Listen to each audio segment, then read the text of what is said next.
¿Qué tal, amigos? Muy buenos días para todos. Continuamos con las mañanas informativas en la entrevista Venevisión y hoy nos acompaña en el estudio Ángel Medina. Él es dirigente de oposición. Muy buenos días, señor Medina. Hola, Andrés, saludos a todos. Empezar esta entrevista preguntándole, hay diferentes aspectos de la vida política venezolana sobre la decisión del Tribunal Supremo de Justicia sobre María Corina Machado. Quisiera saber su opinión al respecto. Mira, la verdad es que en Venezuela la figura de las inhabilitaciones es una figura que ha sido manipulada y que no está a tono ni con la Constitución ni a tono con las leyes de la República. Recordemos que las inhabilitaciones son una pena accesoria.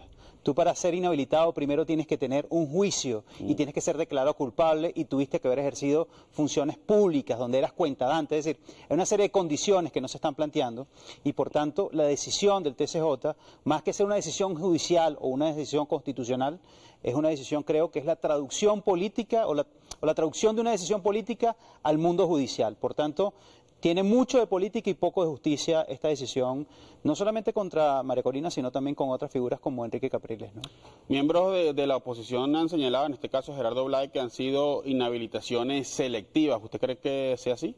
Las inhabilitaciones han sido selectivas al mismo momento que se creó esta figura donde el Contralor General de la República puede inhabilitar a las personas con un simple acto administrativo. Desde ese momento han sido selectivas porque desde ese momento son una estrategia o un instrumento político para tratar de coartar la posibilidad de la oposición política en Venezuela, y eso creo que va en ratificación de lo que dice Gerardo Blay, que evidentemente sí es selectivo porque es profundamente político. Y ahora, ¿cuál tiene que ser la respuesta de la oposición? Mire, yo creo que la oposición tiene que transitar en este camino, en esta etapa que es muy compleja, lo hemos dicho durante mucho tiempo, ha sido demasiados obstáculos los que hemos solventado, pero son otros tantos obstáculos los que están por venir. Creo que tocan dos cosas. Uno, responsabilidad. Saber que toda la decisión desde el punto de vista político que tomemos tiene y va a tener un impacto para los próximos 6, 7 u 8 años en el país y por tanto requiere de enorme responsabilidad. Y en segundo lugar, tener claridad en torno a que nadie solo puede, o sea, en torno a la unidad, en torno a la mayor y mejor unidad posible para confrontar todos los obstáculos que vienen de aquí en adelante. La líder de 20 Venezuela en reiteradas oportunidades ha dicho que no hay un plan B, que ella tiene que ser la candidata para la elección presidencial de este año. ¿Usted piensa que debe haber un plan B en caso de que María Corina Machado no pueda participar en la elección? Yo creo, Andrés, que siempre ha habido un plan A.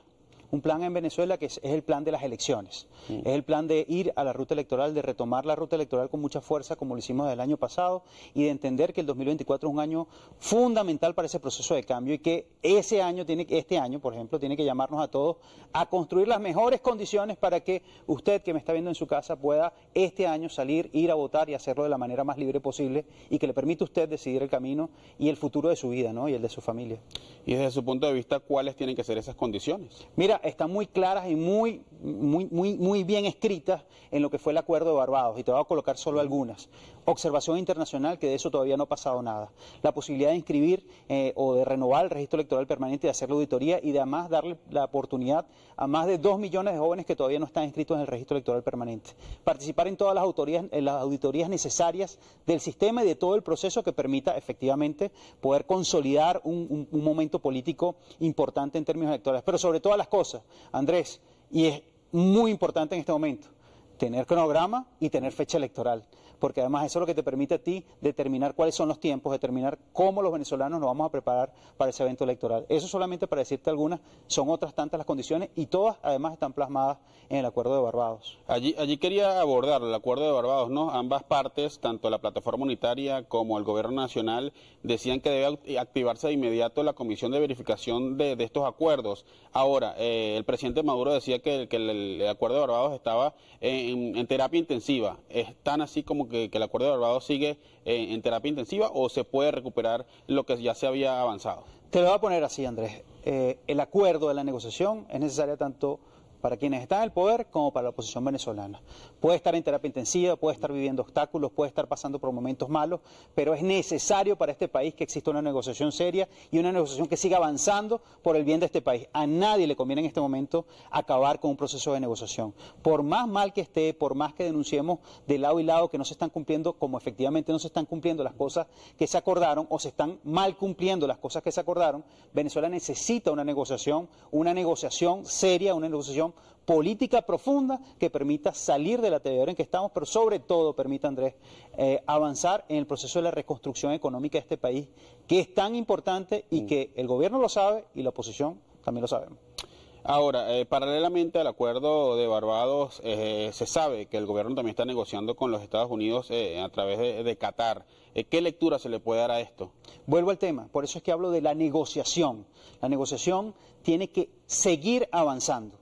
Sabemos que hay enormes obstáculos, pero la negociación es el único camino que hoy existe, viable y posible para transitar soluciones y para construir soluciones para este país. Hay mucha gente que está diciendo que la negociación se acabó, que no va más. Bueno, ¿qué hay si no hay negociación?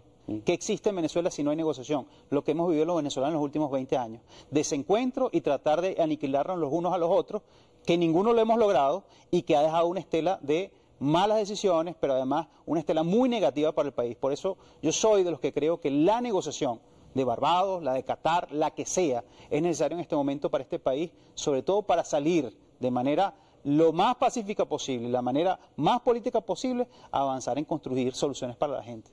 Ambas partes, tanto gobierno y oposición, señalaron también que no se iban a parar de Barbados, pero también el gobierno nacional señalaba una serie de denuncias bastante graves sobre el intento de magnicidio del presidente Nicolás Maduro. ¿Usted qué opina sobre esto? Mira, aquí yo, en lo particular, yo no creo en conspiraciones, yo creo en aspiraciones, y lo que aspira el venezolano es poder votar en el año 2024. Esa es la aspiración de los venezolanos, tener una elección que permita decidir quién va a ser el próximo presidente o presidenta de la República en los próximos 6 años de este país. Así que las conspiraciones no tienen ningún sentido hoy, entendiendo que el país lo que quiere es avanzar en un cambio pacífico y además avanzar en un cambio democrático. Y eso es lo que nosotros tenemos y debemos pelear. Cuando digo nosotros, digo el país entero. No solamente le conviene esto a la oposición, le conviene, creo, a quienes están en el poder, que esto siga por la ruta electoral y siga manteniéndose en la vía democrática, en la vía donde la gente pueda ejercer su derecho al voto de manera libre.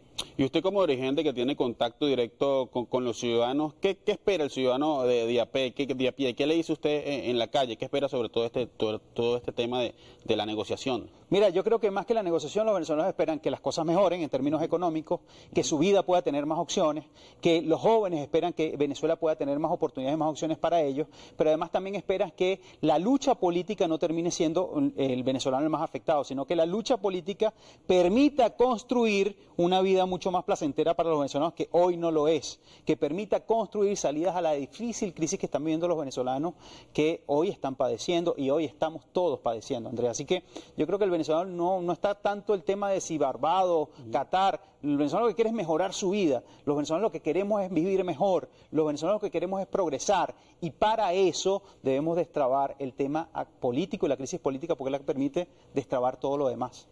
Ahora, en materia económica, la administración de Joe Biden señalaba, tras la decisión del TSJ sobre María Corina Machado, que iba a estudiar el paquete de sanciones a Venezuela. ¿Usted cree que este tiene que ser el camino para, digamos, empezar también a negociar otras cosas para la oposición?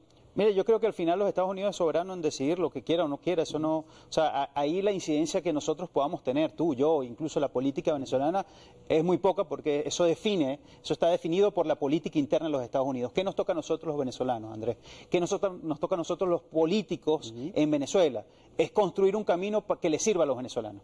Es construir un camino que le sirva a usted, que le sirva para mejorar su vida. Es construir un camino donde la polarización deje paso a la construcción de salidas para que usted viva mejor, para que todos vivamos mejor. Eso es lo que nos toca a nosotros los venezolanos y, por supuesto, reinsertarnos en un mundo que está esperando que Venezuela cumpla un papel mucho más importante, mucho más de líder de América Latina de lo que hemos tenido hasta ahora.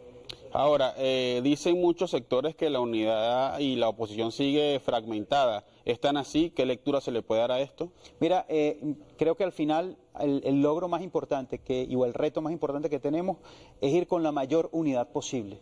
Y remato lo de posible, porque efectivamente sí hay que reconocer que hay sectores que dicen de oposición, pero que no están dentro del bloque de la unidad o el bloque mayoritario de la oposición venezolana. Por eso hay que tratar de construir la mayor unidad posible, y eso no es solamente un tema de políticos, es un tema de los venezolanos también, que hay que buscar puentes para conectar con todo el mundo, con todos los sectores, la más amplio posible del país, que permitan construir esa gran fuerza política, gran fuerza organizativa y gran fuerza electoral que permita salir airoso este 2024, que es un año, repito, de elección presidencial.